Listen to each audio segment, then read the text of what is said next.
This is Michael Moore, and this is Rumble.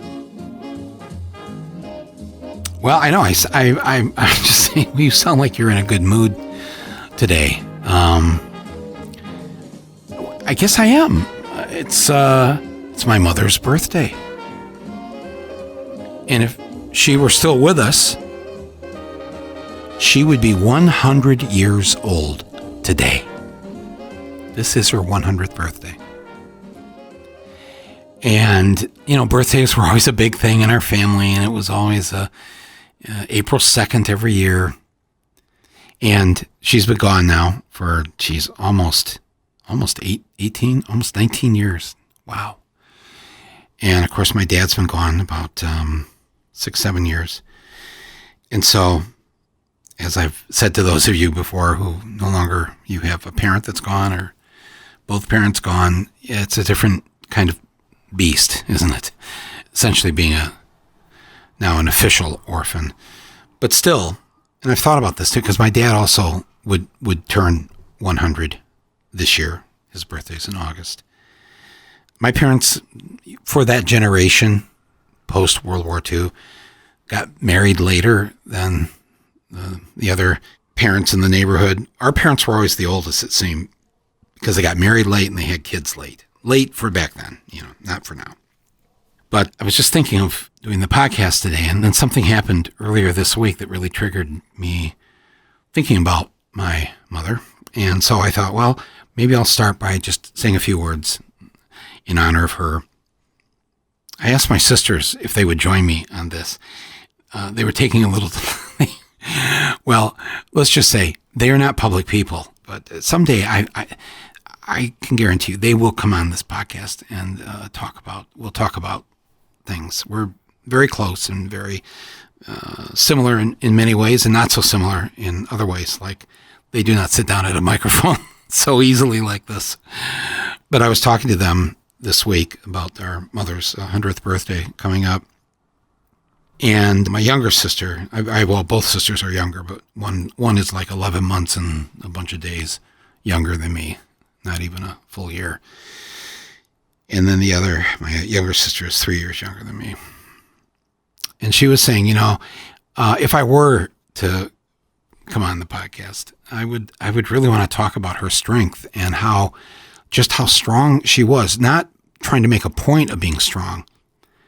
Our parents were not political people, but they were very opinionated. They felt strongly about many things, expressed their opinions freely, encouraged us to express our opinions. And when our opinions were different than theirs, then the great debate would take place usually at the dinner table.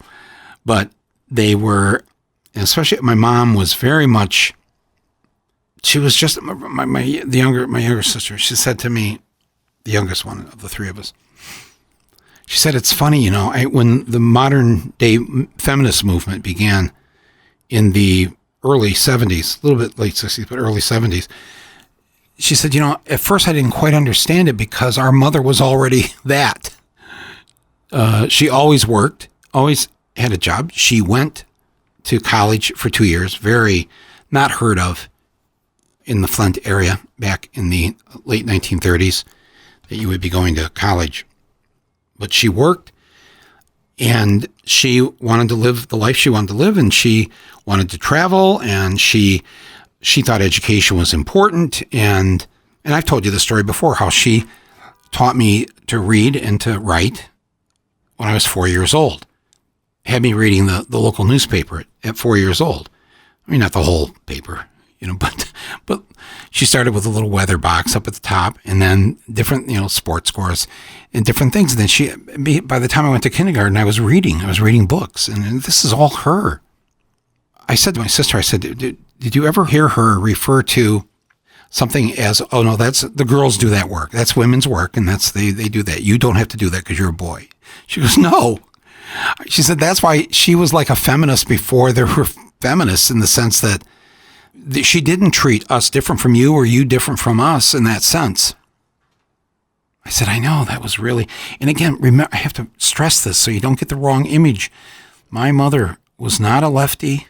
She was not a political person, never ran for office, but she voted. She was the assistant to the township clerk, so she was in charge of the voting rolls and registering people to vote and all of that. But she was constantly referencing one's conscience. And she had a very strong belief in our need to follow our conscience, to do the right thing, and to never join in with the mob, the crowd. Just because everybody else was doing it or thinking that way, you need to think that way too. No, just the opposite. Go contrary to the crowd. Think for yourself. You may not be popular. Someday you will be, because sooner or later, if what you're thinking and saying is about doing the right thing, people will eventually come along. She taught us not to be afraid to stand alone if that's what needed to happen. She thought it was very important to stop bullies and to not let the kids or any kid pick on us in the neighborhood or at school. But that wasn't good enough, just that we would stand up for ourselves. We had to stand up for the person who was also being picked on. We were very fortunate to have her. Her name was Veronica Moore. Her maiden name, as they called it back then, was Wall. And actually her birth name was Helen Veronica Wall. That was her name. She was born in 1921 on this day. She was in my grandmother's womb when women finally got the vote in the second half there of 1920. And her mother was a big believer in that. My mother and my grandmother, they did not like men telling women what to do, how to behave, any of that stuff.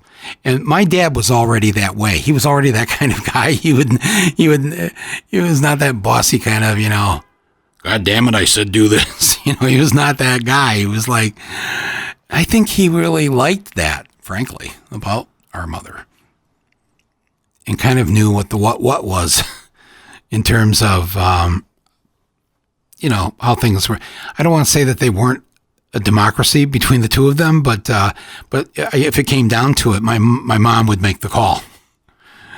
And my dad politically was more, he was more like the Roosevelt. His family, they were all Union. So that was the sort of the adjoining piece of this, to where we always understood what that meant, what it meant to be for FDR. And he got up every morning, 4:30, 5 o'clock in the morning, drove into the factory, the General Motors factory, and worked there every day, starting before World War II and then after the war. And I retired in 84. So that's 34 years. 34 years on that assembly line, nonstop, every day. But great health care, dental care, all of that. And so they made a good yin and yang with each other. On this day, on my mom's birthday, I don't know if I was doing something, if we were on TV or whatever, if I was making a short film, this would be something else. But on the podcast, I just wanted to begin with the Glenn Miller tune there. It's called In the Mood. And then maybe at the end of the episode here, I'll play a song that I played for her in her last couple years of her life. And she was really moved by it. So I'll play that for you at the end of this. But I wanted to acknowledge and give thanks to her on this day for being my mother, for bringing me into this world, for trying again. I think last Mother's Day I might have told the story about her and my grandmother making a pilgrimage to the Saints Basilica or whatever up in Quebec, Saint Anne de Beaupré, and they climb these steps.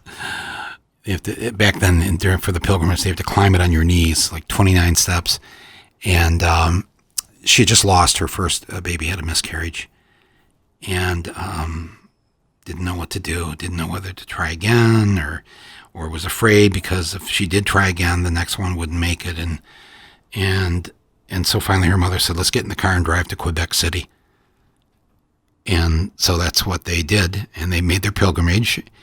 And a few months later, she was pregnant with me. So then, yes, that's how I came into the world. And I guess I just wanted to acknowledge her on this date and to get, like I said, give those thanks. So much of what I've been able to do and over the years has been because she made a point to teach me, to teach my sisters things, the importance of being educated, the importance of books everywhere in the house, in my grandparents' house, books everywhere, books. Read. And I've told you about the trip she took us to Washington, D.C. I was 11 years old. My sisters were 10 and 8. And she wanted us to see how our nation's capital works. I told you a little bit about this on the day after the attack on the Capitol. How upset I was at that. But the lucky, happy accident that we ended up there it was late June, early July of 1965, and they were debating the House and the Senate, two different bills at that moment. The Social Security Act of 1965, which established Medicare and Medicaid. They did not exist before that. And it was voted on that summer and passed and signed by Lyndon Johnson. And the other bill at the same exact time was the Voting Rights Act of 1965. And she took us into the Senate and to the House balconies, it's called the gallery. And we leaned over the rail and watched them debate and pass these two bills, the Voting Rights Act of 1965 and the Medicare and Medicaid Act establishing health care for the poor and health care for elderly citizens. And we were present. We were present watching this in person, thanks to our mom wanting to give us a civics lesson. This is who our mother was. And yes, okay, her meatloaf, not so good. But it just, the three of us are grateful. And I just wanted to say this out loud today, on this day of her 100th birthday. I don't know how much of what you're listening to on this podcast, what you've seen in my movies or read in my books or work I've done on other levels, how much of that where you can draw a straight line from her to this. And before her, I mean, she had a great grandfather that was in the Revolutionary War. And before that, she had I think, I'm not going to say it 8 times, I think like an 8th great grandfather that fought against Cromwell in the Civil War that was taking place in England in the 1600s, and they lost, and he was captured, and Cromwell decided to send him and 300 others who were Irish and Scottish on a boat. He sold them, essentially, as indentured servants to a plantation in the New World, I think in Massachusetts. And so around 1640, this is my mom's people, came in the bowels of a boat, sold into indentured servitude, and that's how they land in this country back in the 1640s. So that's how long, that side of my family has been here. Grateful to all of them. Sorry for what they had to put up with and what through as Irish or Scottish or whatever. And really glad that my mom took the time with me, with my sisters. We're so much better off for it. All our entire lives, we've been better off for it. And I loved her. I still love her. I miss her. I think of her often. And I just wanted to share that with you today, on this day of her 100th birthday. Thank you for letting me do that. And I've got one other thing to say about this today. A fairly short episode, short for me. But I wanted to thank our underwriters for today's episode. I'm so grateful to them for what they do and what they've done for Rumble. So first off, I want to just thank Amazon Studios. That's their film division. They make some great movies, and they put out some great documentaries. And this one that's underwriting today's episode is a movie called Time, and it's by Garrett Bradley. She was nominated here with this film for an Academy Award for Best Documentary this past month. The Academy Awards are at the end of April here. But I just want to tell you something that I really love about this film. You know, when discussing what's wrong about our system of mass incarceration, people often always focus on those who are wrongfully convicted. I have spent a lifetime focusing on this. And I just believe there are so many, hundreds of thousands of people that should be nowhere near a jail because they're innocent. Throughout the years, it's got to be in high numbers, right? But here's what's interesting about this movie. This film actually centers on a family who did commit the crime. Whoa. So it poses this question.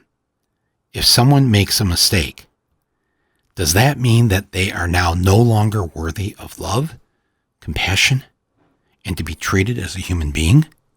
How do we treat those who've made a mistake? The prison industrial complex is not only unjust to people who did not commit crimes, it is barbaric and racist and inhumane to the people who have committed a crime. And that I and you, many of us just are unable to live with that.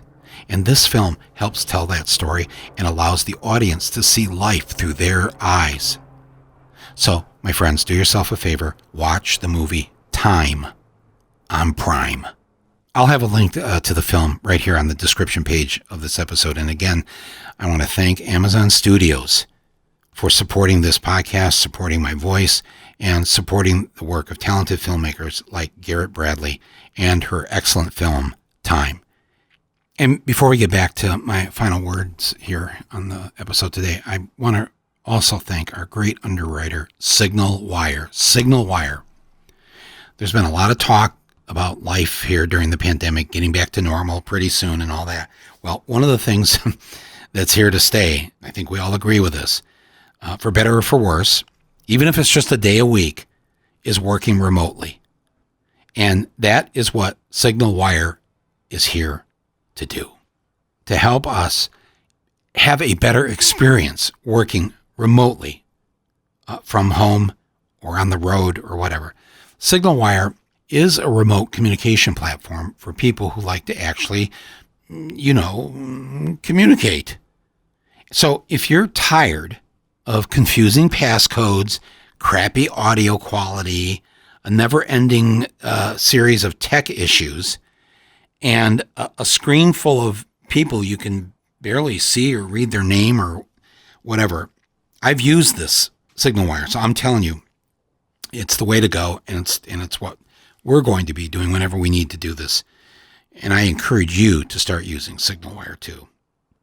So sign up before April 30th at signalwire.com, and Signal Wire is spelled just like it sounds, Signal, S-I-G-N-A-L, Wire, W-I-R-E, and that's one word, signalwire.com, and use the code MOORE, my last name, M-O-O-R-E, and Signal Wire, get this, if you sign up, use my name, they will buy lunch for your first team meeting that you have on Signal Wire. This is no joke. So when you sign up to there on signalwire.com, they'll explain the terms and conditions, all that. They're not going to actually make the lunch and bring it to you. There's rules to follow, but I'm telling you, this is a kind of a cool offer. I've never seen anybody offer something like this. So sign up with them, give it a shot. It's signalwire.com. Use the code MOORE, MOORE. signalwire.com. Thank you very much for helping to support my voice and the voice of all the people that appear here on Rumble. But you who philosophize disgrace and criticize all fears, bury the rain deep in your face, for now's the time for your tears.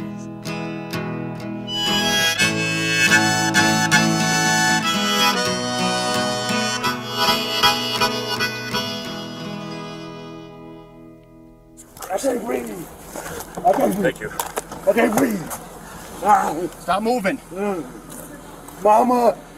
Mama. Yeah, Mama. it's in the, Mama. one of the front couches Mama. on my right side bag. Mama. Mama. So, before we go today, as I was thinking about my mother this week and her 100th birthday coming up here on Friday, April 2nd. Well, I'm just going to lay it out here. I couldn't take my eyes off the TV set the first 3 days of this week of the trial of the murder of George Floyd in Minneapolis. The murdering cop, his name is Derek Chauvin, the killing cop, on trial. God knows what will happen at the end of this trial. I'm sure a lot of people don't have their hopes up that justice will take place. But if you tuned in, as I did on Monday and Tuesday and Wednesday, I should have turned it off. But I've trained myself. Don't look away, Mike. Don't look away. We can't look away. And how many times do we want to look away, my friends? All the time, right? Because the burden of it is too much to bear. We cannot believe we live in a country like this, where this crap still goes on. And listening to all the witnesses, the majority of these witnesses in the first few days were, well, I would say almost the majority were young women, teenage girls, forced to watch the police snuff the life out of a human being, an unarmed human being, while he was handcuffed and on the pavement. Not just teenage girls, a 9-year-old girl testified. A firefighter, a young woman in her 20s, when she stepped in and tried to offer her help because she could see George Floyd was dying. She said, I'm a Minneapolis firefighter. I'm EMT. Let me get in here right now. And they're like, get up on the curb. You're a firefighter? Whatever the cop said, it was worse than that. But it was just so, any woman that's tried to do a man's job has had to listen to this kind of crap. And she's becoming distraught standing on the curb because she knows that he's having the life choked out of him. He can't breathe. He's on that pavement, the cop's knee to his neck. And you can see now when they showed the murder from 5 different angles. You can see him pressing down. And as George Floyd kept saying, I can't breathe, I can't breathe. He said it 27 times. Every time he said it, the cop put his knee harder into his neck. You can see it. And just looked up like no reaction, no emotion from this cop. His hand on his hip. He looks directly into the lens of the cell phone of Darnella Frazier, the 17-year-old who held that camera so steady, her phone. I can't believe it's I know it's Oscar season, but this is the most important film of the year. The 8 minutes and 46 seconds. And then we saw the longer version from the other angles, 9 minutes and 29 seconds. He looks right into her, into Darnella's camera. The look on his face, everybody knows that look from a cop. The look said, "You're next." And one witness after another, from the 9-year-old girl to the man in his 60s, the elderly gentleman who broke down on the stand, because it's the first time we saw the police body cam footage of the murder. If you haven't seen, I'm not suggesting you see it, but the camera, because it's a POV close-up camera, it takes you right into the murder. You are there. It's almost like watching a 3D film, because it's like your knee is on his neck. And I thought, yeah, maybe that's right. Maybe we should watch that. White America. It is our knee on his neck, on everyone's neck who is been forced to live a life struggling, poverty, racism, sexism, anything to keep you back, keep you down. I just sat there watching it over and over again, watching the witnesses crying on the stand, forced to watch it again. They asked the young woman who's the firefighter, you see the ambulance pull away after he's dead. And the prosecutor asked her on the stand, we see here in the other camera, you're still standing there on the curb. You're still there. Why are you still there? George Floyd is dead and gone, taken away. And she answered, she said, I don't know. I felt like I had to stay there because most of the people on that curb were black and people of color. And there was a black man there, and the cops who just committed this murder, they're still there. They're still there. And I just felt like I needed to stay there to offer whatever, protection, whatever. I can't remember the exact word she used, but she didn't want to leave them there with the cops. Wow. What courage. I have to tell you, the level of anger watching this, and every one of these witnesses said that they have lived for a year with this guilt, that because they didn't do anything other than yell at the cops to let go of him or photograph what was going on, that they should have done something else, even though they didn't know what that something else would be, where they would end up alive if they intervened. Yet they carry this guilt with them. And I thought, what would I have done if I were there? What if I was driving by and saw the police murdering somebody? What would you do? It probably does matter if you're black or white of what you feel you could do. I can pretty much guarantee, no matter what your race is, if you were to intervene and try to get that cop off that guy's neck, I'm not saying if you're white, I don't think you would die. I don't think they kill you. They don't usually do that. Remember, in Charleston and Atlanta, any mass murdering white guys, they all live. They never get killed.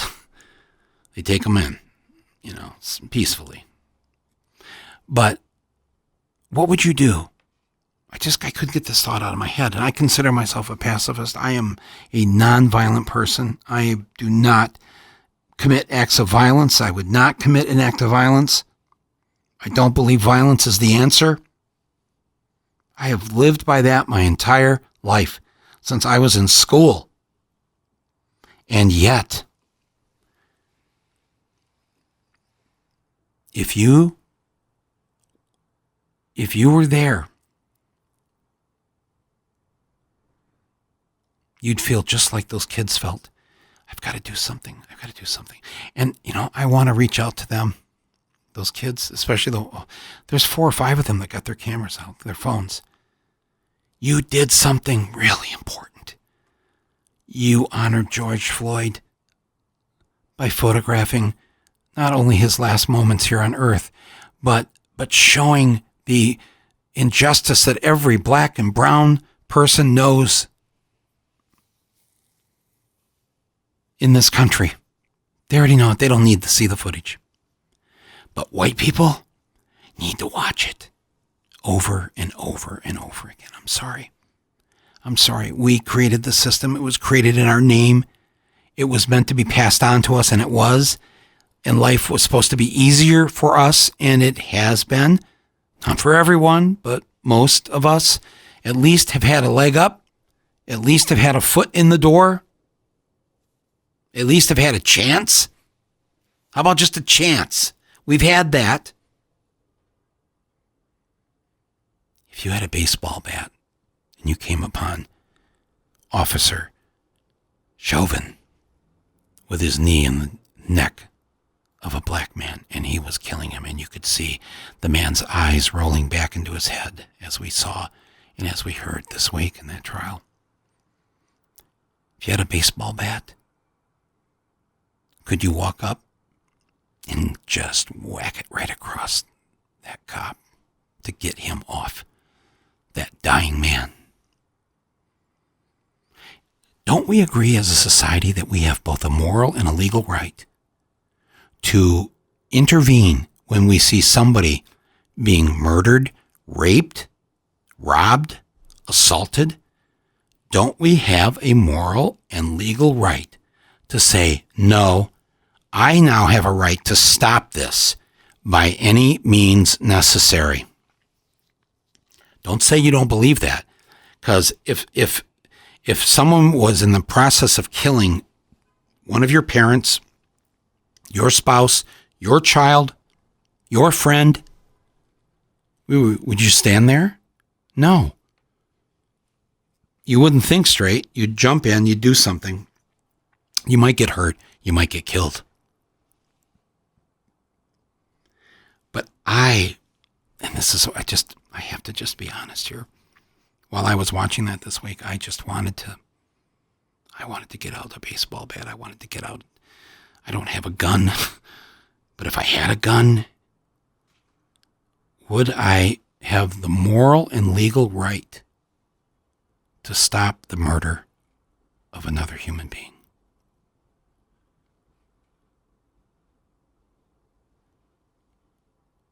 You know I would have that right, and you would have that right. Would we do it? I don't know. I doubt I would, because I don't believe in violence. So am I going to stick to my belief while I watch a man die?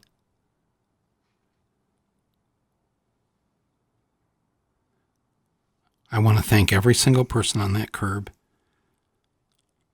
for shouting and yelling and demanding the cops stop. It was very brave of all of you. The young women who got out their phones and videotaped the whole thing. That is a weapon, and you used it beautifully. And it's not just these cops, hopefully, that are going to go down. It created a movement. It ignited a movement. People took to the streets. In just 1 year's time, what you did, Darnella and Alicia and the others who were filming what was going on there, what you did was you made it impossible now for people to remain silent. When Georgia passed a law this past week to suppress the black vote in Georgia, to make it harder for black and poor people to vote, there was a couple days of silence, and then boom, the voices.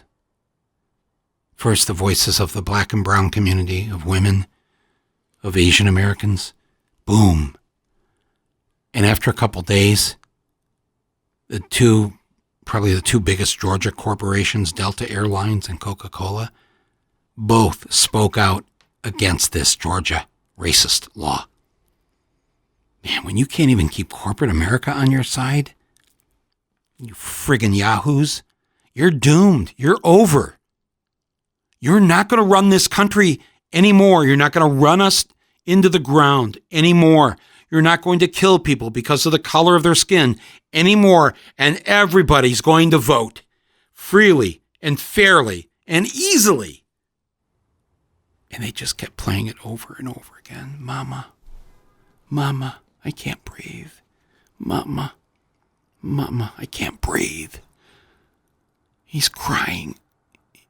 He's being lynched on the curb by a cop and his cop buddies. A knee deeper into his neck, into his windpipe. Mama. And of course, somewhere between all those mamas, I thought of mine this week and her 100th birthday coming up, and thinking how lucky I was, how privileged I was. And if there's anything I learned growing up, it's that I don't get to have that privilege unless everyone has that privilege. And whatever it is I have to do now, however it is I have to step it up, do more, act more, give more, organize more, that is how I was raised. That is who I am. And I don't do as much as I could or should all the time. And I needed to think about that this week. And I needed to think of what is the best birthday gift I could give my mother here on Good Friday.